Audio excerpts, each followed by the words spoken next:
রাজ, তুমি যেন সারাদিন বাসায় কি গান গাও? দাড়ি পাল্লা। কিভাবে গান গাও?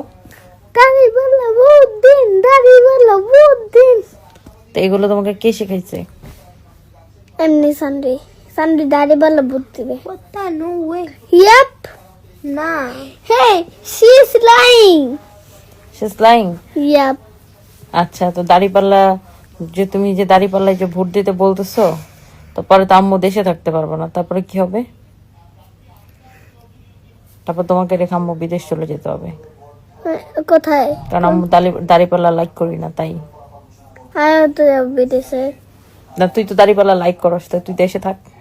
আমি এমনি বলতেছিলাম দাড়ি। না এমনি না, তুমি সত্যি সত্যি বলছো, তাই তোমাকে দেশে রেখে আমি চলে যাবো বিদেশে। কিন্তু আমি মনে পড়ছি দাড়ি পাল্লা বুঝবো, কিন্তু আমি বুদ্ধ দিব না দাড়ি পাল্লা, কিন্তু আমি দাড়ি শেষ দিব। তোমাকে এগুলো কে শিখাইছে বলো? কে শিখেছে?